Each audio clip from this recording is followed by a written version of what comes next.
Olá, a paz do Senhor. Estamos na continuação da nossa reflexão sobre os atributos exclusivos de Deus. E a partir de agora nós vamos dedicar 2 programas para refletirmos acerca da onisciência divina. Hoje será o primeiro acerca desse atributo e nos limitaremos às definições teológicas acerca dele. Seja muito bem-vindo ao Teologia Viva.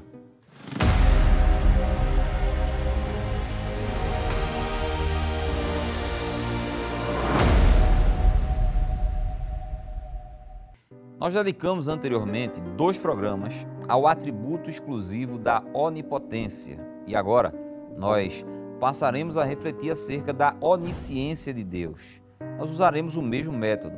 Traremos aqui nesta primeira reflexão o conceito de onisciência sob a perspectiva de diferentes teólogos. Claro que a gente vai trazer o conceito e o comentário respectivo a esse conceito.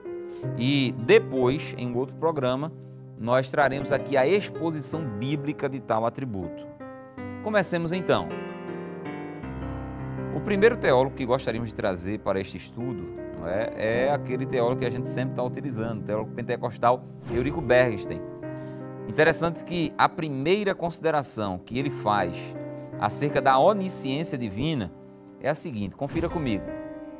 Nem pensamento, nem cálculo algum podem fazer-nos compreender a onisciência de Deus. Veja que, mais uma vez, estamos diante de um atributo incomunicável, intransferível de Deus, algo que somente Ele tem. De fato, é absolutamente impossível a nossa mente perceber, compreender plenamente a mente onisciente do Senhor. Seria, na realidade, o finito, que somos nós e todas as demais criações, inclusive as criaturas angelicais, seria o finito compreendendo o infinito, que é Deus. O que é absolutamente impossível, poderíamos dizer que é um absurdo bíblico. Não poderia ser mais pertinente a expressão de Eurico Bergsten acerca da incompreensibilidade da onisciência de Deus. E para fundamentar isso, Eurico Bergsten cita Davi, o homem segundo o coração de Deus, que conhecia profundamente a Deus e que, inspirado pelo Espírito Santo, compôs o Salmo 139. E aí ele cita Davi no Salmo 139, quando afirma que a ciência divina, a ciência de Deus, é alta demais para ser alcançada. E aí Eurico Bergsten também faz menção do patriarca Jó, quando, no final do processo de dores e sofrimentos incompreensíveis, que todos nós sabemos, todos nós somos conhecedores do livro de Jó, afirma que o Senhor tudo pode e que nenhum dos seus pensamentos podem ser impedidos.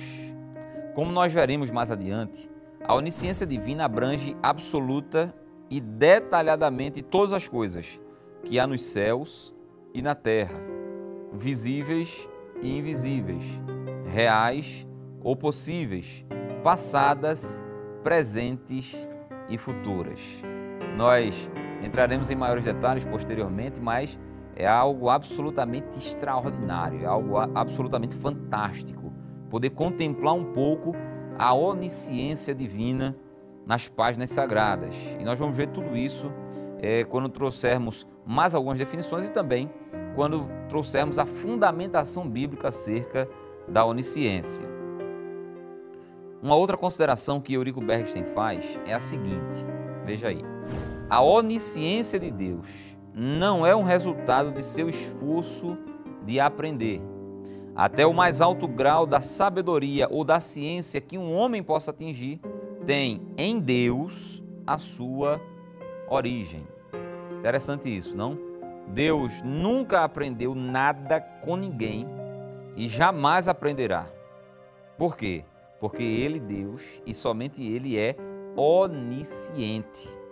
Como nós já dissemos, os atributos de Deus não são apenas qualidades que Ele possua, eles são parte da sua própria natureza. Assim, Deus não apenas tem onisciência, como Ele é onisciente. É interessante também essa observação. Os atributos não são apenas qualidades que Deus tem, mas dizem respeito a qualidades intrínsecas ao seu ser, à sua natureza, ao seu caráter. De forma que Deus não apenas é, ou seja, tem onisciência, mas Deus é onisciência. E aí, pensem comigo, como Deus é Deus desde a eternidade, então ele é onisciente desde a eternidade também, sendo essa onisciência eterna. Logo, Deus nunca aprendeu nada com ninguém. Por quê? Porque não houve ninguém anterior a ele que pudesse ensiná-lo. Ora, se houvesse alguém anterior a ele, a Deus, Deus não seria Deus. Eis a razão de nós afirmarmos categoricamente que ele e somente ele é Deus e, portanto, ele e somente ele é onisciente, e como não há ninguém além dele e ninguém anterior a ele, logo ele não aprendeu absolutamente nada com ninguém. E é exatamente isso que Eurico Bergsten traz à tona, né? Traz à baila aqui para nós refletirmos e contemplarmos acerca de Deus enquanto Deus onisciente. Mas vejamos agora o que Henry Clarence Thyssen nos diz a respeito da onisciência de Deus. Na minha opinião, né, e aí é uma opinião pessoal, do ponto de vista teológico, esta é uma das melhores e mais abrangentes definições acerca de onisciência divina. É a trazida por Henry Clarence Thyssen. Pelo menos eu acho ela uma das mais completas definições teológicas acerca da onisciência de Deus. Veja aí, por favor. Com onisciência de Deus, queremos dizer que ele, Deus, conhece a si próprio e todas as outras coisas, quer sejam reais ou apenas possíveis, quer sejam passadas, presentes ou futuras, e que ele as conhece perfeitamente e por toda a eternidade. Ele conhece as coisas imediata, simultânea, completa e verdadeiramente. Queridos, a definição de Thyssen, que nós acabamos de mencionar aqui, é tão ampla, mas tão ampla, que ela precisa ser dividida em algumas partes. Então vamos lá, vamos analisar, comentar essa definição de onisciência de Deus de Thyssen, parte a parte. Em primeiro lugar, ele diz que Deus conhece a si próprio, e isso é parte importantíssima da ideia de onisciência, pois Deus e somente Deus conhece plenamente a si próprio. Interessante isso, não é? Geralmente, quando a gente fala sobre a onisciência divina, a gente está falando sobre o conhecimento abrangente de Deus acerca de todas as coisas. Mas talvez a parte mais importante do conceito de onisciência divina seja justamente essa: o fato de Deus e somente Deus conhecer plenamente a si próprio.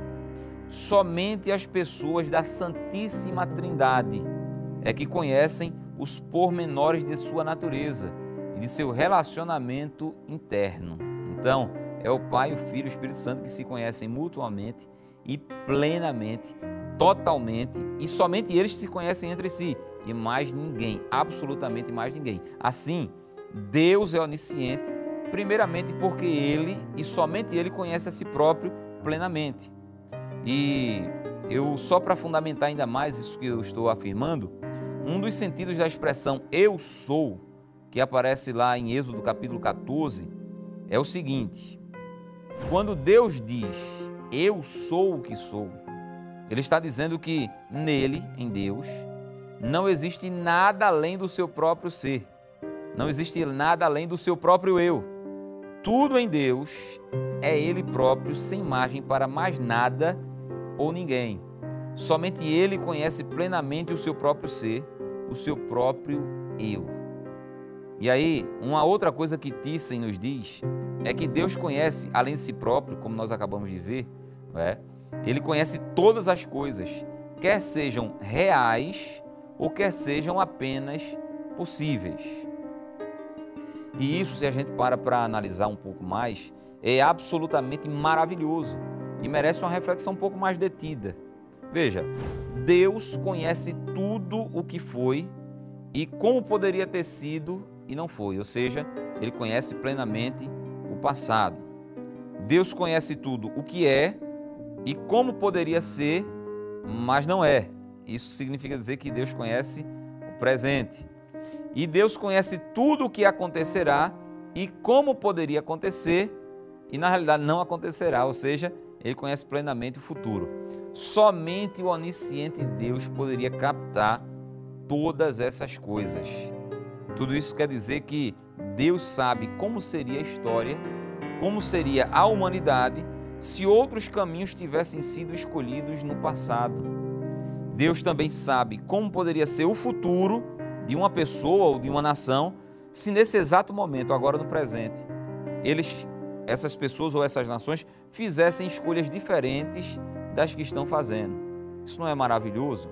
Deus conhecer tudo o que foi e como poderia ter sido, tudo o que é e como poderia ser, tudo o que será e como poderia ser, ou seja, Ele conhece as coisas reais, as coisas que são e serão, mas Ele conhece as possibilidades também. Todas as inúmeras, as enésimas possibilidades, Deus conhece. E isso é absolutamente maravilhoso.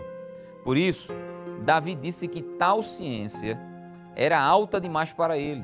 Era uma ciência inatingível. Por isso que Deus também é chamado nas páginas sagradas, principalmente no Antigo Testamento, de o Deus Altíssimo, entre outras coisas, porque Ele, sendo onisciente, Ele tem esse atributo e sendo onisciente, essa onisciência é absolutamente inalcançável à nossa pequena capacidade de perceber, ao nosso curtíssimo fôlego cognitivo, não é, por assim dizer. A reflexão nos atributos incomunicáveis de Deus servem para nós nos maravilharmos com Ele, para nós contemplarmos a Ele, contemplarmos Deus, para nós desenvolvermos um pouco mais a consciência da grandeza do Deus a quem nós servimos e de quem somos filhos. Diante de uma reflexão como essa, queridos, tudo mais se torna em nada perante justamente essa imensidão divina. Mas uma última parte da definição de Thyssen ainda, não é, acerca da onisciência divina é a seguinte: Ele conhece as coisas imediata, simultânea, completa e verdadeiramente. Olha só, de forma imediata, Deus conhece todas as coisas, isto é, o que seria de forma imediata, sem precisar que ninguém lhe transmita alguma informação ou conhecimento. O próprio apóstolo Paulo, quando escreveu aos Romanos, no capítulo 11, cantou ao Senhor, a partir do versículo 33, uma das partes deste cântico, ele diz: quem foi o conselheiro de Deus? Absolutamente ninguém. Deus não precisou de absolutamente ninguém para lhe transmitir alguma informação ou conhecimento, por isso que Ele conhece todas as coisas de maneira imediata. Além disso, Deus conhece ao mesmo tempo todas as coisas, passadas, presentes e futuras. E Ele conhece essas coisas completa e verdadeiramente. Claro, porque para Deus não existe nem passado, nem presente, nem futuro. Isso é para todos nós que somos criaturas suas. Ele é onisciente. E aí, um terceiro conceito da onisciência divina, prosseguindo aqui nessa nossa reflexão acerca desse atributo, que nós gostaríamos de publicar para vocês, é o conceito trazido por Berkhof. Vejamos o que ele nos diz lá na sua teologia sistemática.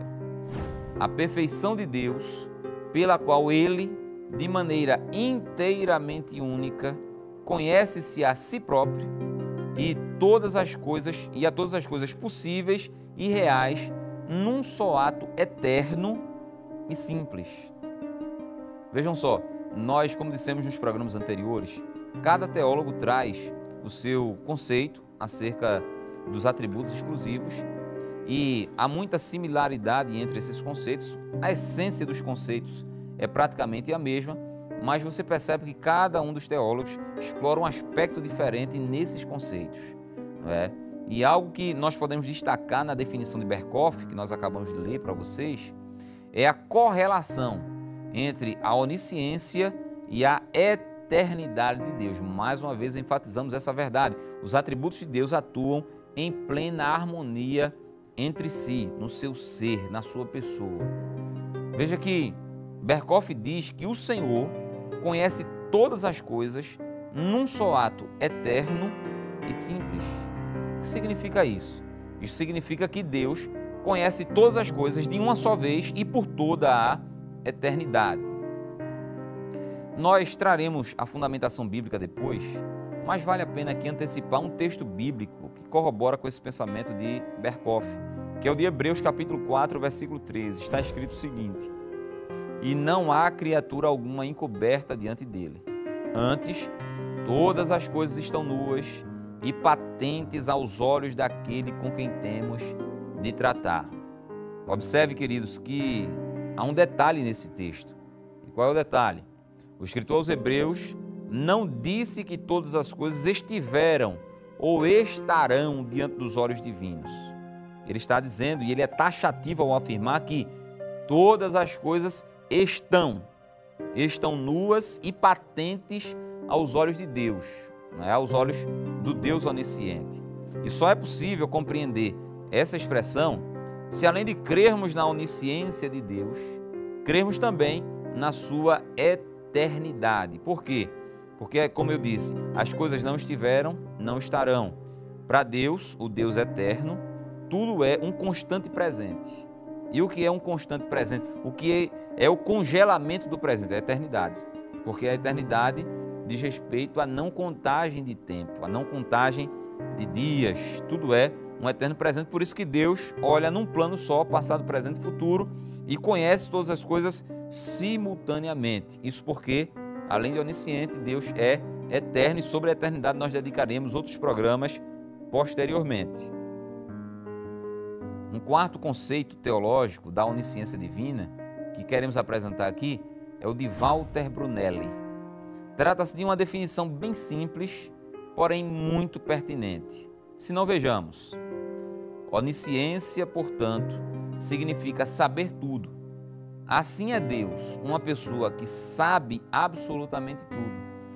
Nada lhe é oculto. O conhecimento humano é gradual e cumulativo, e por mais que cresça, é limitado, sem contar que está sujeito aos acidentes do esquecimento quando não exercitado pela memória. Veja aí, queridos, que, mais uma vez, o conhecimento de Deus é comparado ao conhecimento do homem. Não é que eles se equiparam, é que Walter Brunelli está comparando o conhecimento divino com o conhecimento do homem.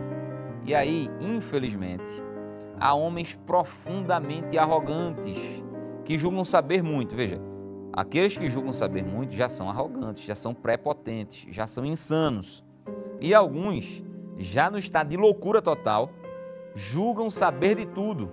Mas eu quero aqui afirmar com todas as letras que tudo o que sabemos, tudo o que a humanidade sabe, é apenas uma gota, ao passo que tudo o que não sabemos é um vastíssimo oceano.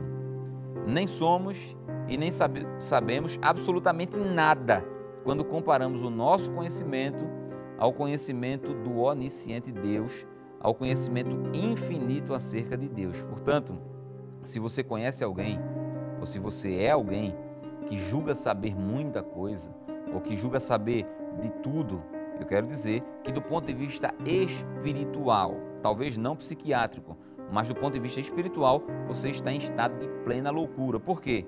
Porque nós não somos absolutamente nada, nem temos absolutamente nada, nem sabemos absolutamente nada, se não for pela graça de Deus. E mesmo com a graça de Deus, o que sabemos é infinitamente menos do que o que Deus sabe, porquanto nós somos criaturas limitadas, atingidas, contaminadas, prejudicadas pelo pecado, ao passo que Deus é o Santíssimo Deus e possui uma mente onisciente. Por isso que o apóstolo Paulo, quando escreveu a sua carta aos Romanos, lá no capítulo 1, ele vai dizer que aqueles que se julgaram sábios tornaram-se loucos, porque agiram e terminaram por agir irracionalmente, sem medir absolutamente as consequências das suas atitudes. Portanto, aquele que realmente tem consciência da sua pequenez, não é, da sua insignificância intelectual, ele vai reconhecer que ele absolutamente nada sabe, ao passo que Deus tudo sabe, porque Deus e somente Deus é onisciente. O último teólogo que contribuirá conosco aqui para essa reflexão acerca de onisciência divina é Norman Geisler. Vejamos o que ele nos diz acerca da onisciência divina. Confira aí. Deus conhece tudo, passado, presente e futuro. Ele conhece o real e o possível. Só o impossível, o contraditório, está fora do conhecimento. Eu gostaria de repetir essa definição com você. Veja aí, Norman Geisler nos diz o seguinte: Deus conhece tudo, passado, presente e futuro. Ele conhece o real e o possível. Só o impossível, o contraditório, está fora do seu conhecimento. Veja que, para tentar explicar tudo isso que essa definição de Norman Geisler, eu queria mencionar aqui para você um antigo dilema teológico que fazia a seguinte pergunta. Veja só, parece risível, mas foi levado a sério durante muito tempo na antiguidade. Se Deus é onipotente, esse é o dilema teológico, né, que faz a seguinte pergunta.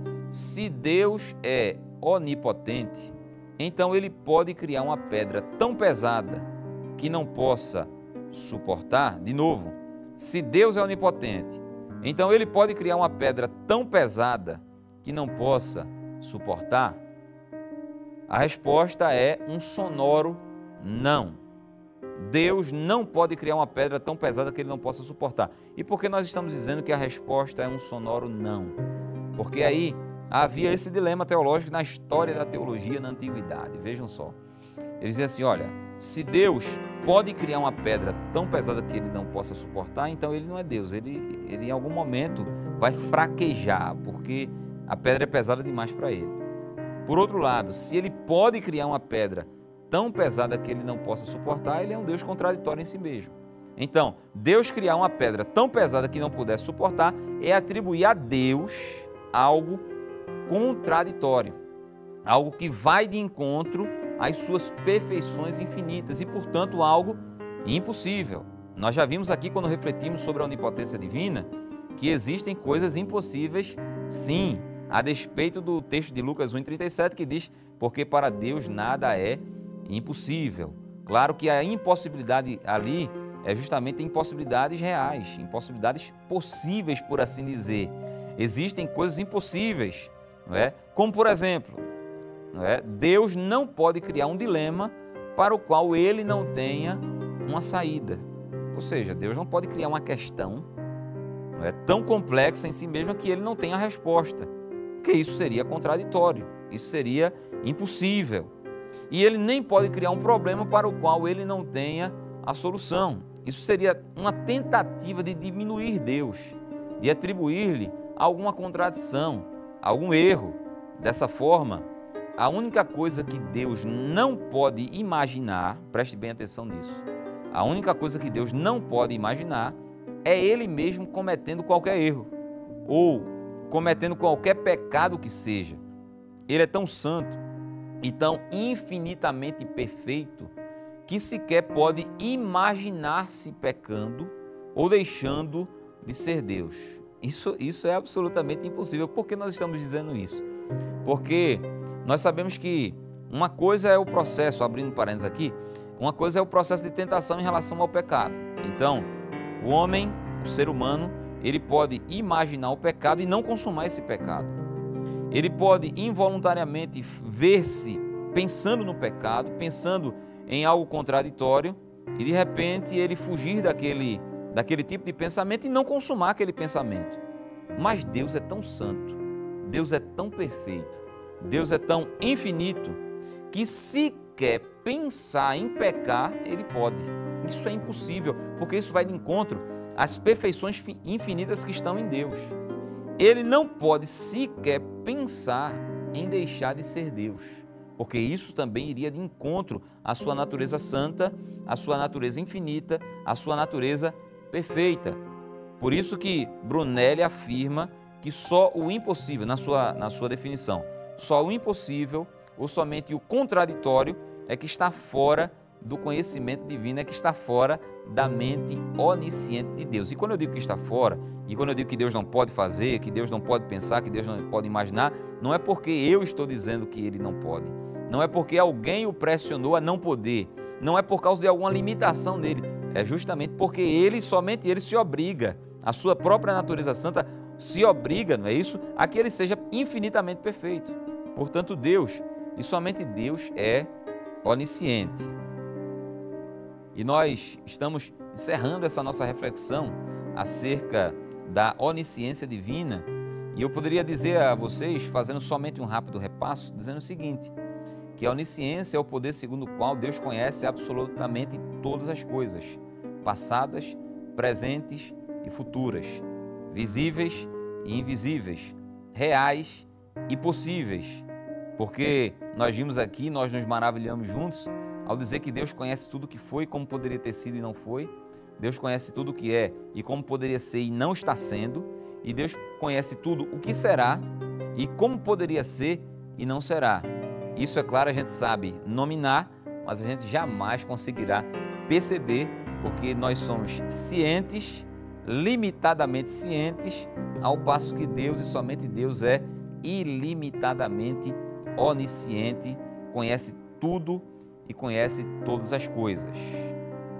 Nós estamos nos despedindo e se você tem se sentido abençoado, edificado por esse conteúdo, compartilhe nas redes sociais o link deste programa, com sua família, com seus amigos, com todos os seus contatos, enfim, que você não apenas compartilhe sozinho, desfrute sozinho desse conteúdo, mas compartilhe com outros também. Até a próxima, se assim o Senhor nos permitir.